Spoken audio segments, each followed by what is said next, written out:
Hi friends. இன்னைக்கு என்ன வீடியோனா, நம்ம சப்ஸ்கிரைபர் ஒருத்தவங்க வந்து சங்குப்பூ டீ போட்டு காமிங்கன்னு சொல்லி கமெண்ட் பண்ணியிருந்தாங்க. அவங்களுக்காகவும் உங்களுக்காகவும் சங்குப்பூ டீ போடுறது எப்படின்னு பார்க்கலாமா? ஒரு ஆளுக்கு ஒரு டம்ளர் கணக்கில் தண்ணி ஊற்றிக்கணும். நான் இப்போ 2 பேருக்கு போடுறதுனால எங்கள் வீட்டில் ஒரு குட்டி சொம்பு இருக்குது, அதில் வந்து ஒரு சொம்பு தண்ணி ஊற்றிக்கிறேன். அது 2 கிளாஸ் பிடிக்கும். அப்புறம் என்னென்னா, ஒரு டம்ளருக்கு 4 பூ எடுத்துக்கலாம். ரேஷியோ ஒரு டம்ளர் தண்ணிக்கு 4 பூ, அதான் ரேஷியோ. இப்போ நான் வந்து 2 பேருக்கு போடுறதுனால 8 பூ போட்டுக்கிறேன். அதை நல்லா பாயில் பண்ண விடணுங்க. ரொம்ப நேரம் அது நல்லா கொதிக்கணும். இப்போ ஒயிட் கலராக இருக்கிற தண்ணி இது கொதிச்சு இதோட எசன்ஸ் ஃபுல்லாக அதில் இறங்கணும். இந்த பூ என்ன கலரில் இருக்கோ அதே கலரில் அந்த தண்ணி ஃபுல்லாக வந்துடும். அந்த அளவுக்கு இந்த பூவை நம்ம வேக விடணுங்க. நல்லா வாஷ் பண்ணிவிட்டு போடுங்க. அது மாதிரி போட்டு இதை நல்லா வேக விட்டோம்னா இதோட கலர், இதோட எசன்ஸ் கொஞ்சம் கொஞ்சமாக அந்த தண்ணியில் இறங்கும். அது இந்த ப்ளூ கலரே அந்த தண்ணியும் மாறிடுங்க. அதுக்கப்புறம் அதை எடுத்து ட்ரைன் பண்ணி குடிக்கலாம்.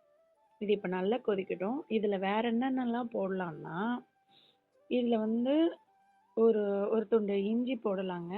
வேணும்னா இதையும் தாண்டி ஃப்ளேவர் வேணும்னா இஞ்சி ஒரு துண்டு நல்லா வாஷ் பண்ணிட்டு இடித்து போடுறேன் பாருங்கள். சின்னதாக தான் போடுறேன். அதையும் போட்டுக்கலாம். அதுவும் நல்லா வேகட்டும். இது கூட இன்னும் பட்டை, கிராம்பு, உங்களுக்கு என்ன தேவையோ ஒன்று போட்டுக்கலாம். புதினா இலை கூட போட்டுக்கலாம். எது வேணாலும் இது கூட உங்களுக்கு என்ன மாதிரி ஃப்ளேவர் பிடிக்குதோ அது மாதிரி போட்டுக்கலாம். இப்போ நான் இது கூட வந்து இஞ்சியும் பட்டையும் மட்டும்தான் போடுறேன். ஒரு சின்ன துண்டு பட்டை போட்டுக்கலாம். அதை போட்டுட்டு இதெல்லாம் நல்லா கொதிக்கட்டுங்க. ஒரு துண்டு போட்டாச்சு. இது நல்லா இப்போவே உங்களுக்கு இதில் பாருங்களேன், லைட்டாக அப்படியே அதோட கலர் சேஞ்ச் ஆகுறது நல்லா தெரியும். அதோட எசன்ஸ்லாம் இறங்க ஆரம்பிக்குது. நல்லா கொதிக்க விடணுங்க. நல்லா கொதிச்சு அதோட ஃபுல்லாக எசன்ஸ் இறங்கி அந்த பூவே வந்து ஒயிட் கலரில் மாறிடும். இதோட கலர்லாம் அதில் உள்ள இறங்கி இது ஒயிட் கலரில் மாறிடும். உங்களுக்கு பார்த்தாவே தெரியும் கலர் மாறுறது தெரியுதா? இன்னும் நல்லா கொதிக்க விடணும். இந்த பூ வந்து நல்லா வெந்துருச்சுன்னா சுருண்டுருங்க. அப்படியே ஃபுல்லாக சுருண்ட மாதிரி ஆகிடும். அதுக்கப்புறம் தான் நம்ம எடுத்து வடிகட்டிக்கணும். இது நல்லா கொதிக்கட்டும். அதுக்கு முன்னாடி ஒரு சின்ன ஸ்டோரி. எங்கள் பாப்பா வந்து என்கிட்ட நேற்று அந்த ஸ்டோரியை சொன்னால் அதை நான் உங்கள் கூட ஷேர் பண்ணணும்னு நினைக்கிறேன். ஒரு பையன் என்ன பண்ணுவானா, அதிகமாக கோவப்பட்டுட்டே இருப்பானா. அந்த கோவத்தை வந்து எப்படி கண்ட்ரோல் பண்ணுறதுன்னு தெரியலன்னு அவங்க அப்பா கிட்ட போய் கேட்டானாமா. அப்போ வந்து அவங்க அப்பா சொன்னாங்களாம், அவனுக்கு ஒரு டாஸ்க்கு கொடுத்தாராம். டெய்லி உனக்கு கோவம் வரும்போதெல்லாம் செவத்துல ஒவ்வொரு ஆணியாக அடிச்சிட்டு வா, ஒரு 10 டேஸ் அந்த மாதிரி பண்ணு அப்படின்னு சொல்லி சொன்னாராம். அதே மாதிரி அந்த பையனும் டெய்லி அவனுக்கு ஒரு நாளைக்கு எத்தனை தடவை கோவம் வந்தாலும் அதில் ஒரு ஆணி அடிப்பானா செவத்துல. இந்த மாதிரி அடிச்சுட்டே வரையில 10 டேஸ் ஆச்சான். ஆனதுக்கு அப்புறமா அவங்க அப்பா சொன்னாங்களா, இந்த ஆணியெல்லாம் எடுத்துரு அப்படின்னாங்களாம். பிடுங்கி எடு அப்படின்னாராம். அந்த பையன் வந்து அந்த ஆணி எடுக்கும்போது ரொம்ப கஷ்டப்பட்டானா. அதை ஈஸியாக எடுக்க முடியல. ரொம்ப கஷ்டப்பட்டு அதை எடுத்தானாமா. எடுத்ததுக்கப்புறம் அந்த ஹோலெல்லாம் அப்படியே இருந்துச்சு, ஆணி அடித்த ஹோலெல்லாம். இதை பார்த்துட்டு அவங்க அப்பா அந்த பையனுக்கு என்ன அட்வைஸ் கொடுத்தாராம், நீ ஆணி அடிக்கும்போது ரொம்ப ஈஸியாக இருந்ததுல்ல, அது மாதிரி தான் உன்னோட கோவம். நீ கோவப்பட்டு பேசுகிற வார்த்தைகள்லாம் ஈஸியாக பேசிடுவ.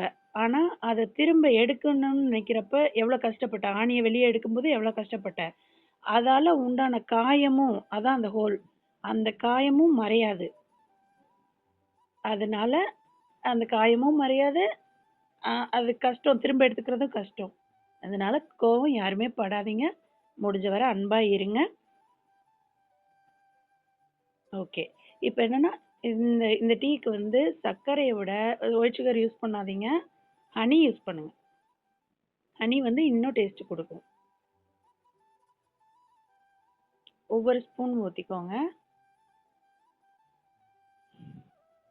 ஹனியோட இந்த டீ குடிக்கும்போது செம்மையாக இருக்குங்க. இப்போ தெரியுதாங்க உங்களுக்கு கலர் மாறிட்டது? அந்த பாருங்கள், 1-2 பூவோட கலரே வந்து ஒயிட் கலரில் மாறிடுச்சு பார்த்தீங்களா? அதோட எசன்ஸ்லாம் உள்ளே இறங்கிடுச்சு.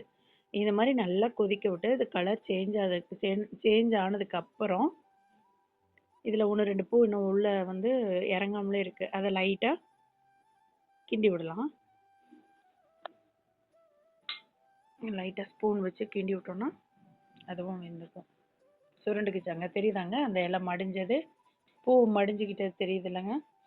இந்த மாதிரி வந்ததுக்கு அப்புறம்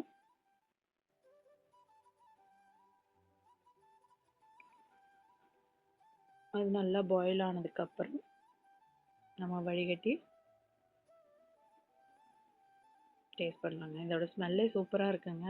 இது கொதிச்சு அதோட ஸ்மெல், அந்த பட்டை, அந்த இஞ்சி, அதோட ஸ்மெல் எல்லாம் செமையா இருக்குது. நீங்களும் கண்டிப்பா டேஸ்ட் பண்ணி பார்க்கணும். இதுல நிறைய ஹெல்த் பெனிஃபிட் இருக்குங்க. அதான் இம்பார்ட்டன்ட் என்னன்னா, இதுல ஹெல்த் பெனிஃபிட் நிறையா இருக்குது. அதோட ஸ்கின்னுக்கு நல்ல க்ளோவை தருங்க. யூஸ் பண்ணி பாருங்க. யூஸ் பண்ணி பார்த்துட்டு எனக்கு சொல்லுங்க எப்படி இருந்ததுன்னு. இப்போ இதை வடிகட்டிக்கலாம்.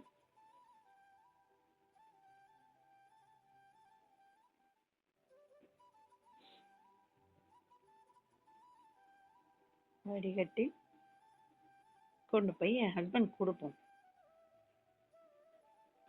அவரு இந்த டீயை குடிச்சு பார்த்துட்டு என்ன ரிசல்ட் சொல்றாருன்னு பார்க்கலாம்.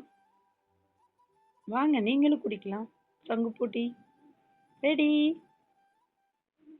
கொடுக்கலாமா? அவருக்கு கொண்டு போய் கொடுத்து ரிசல்ட் பார்க்கலாம்.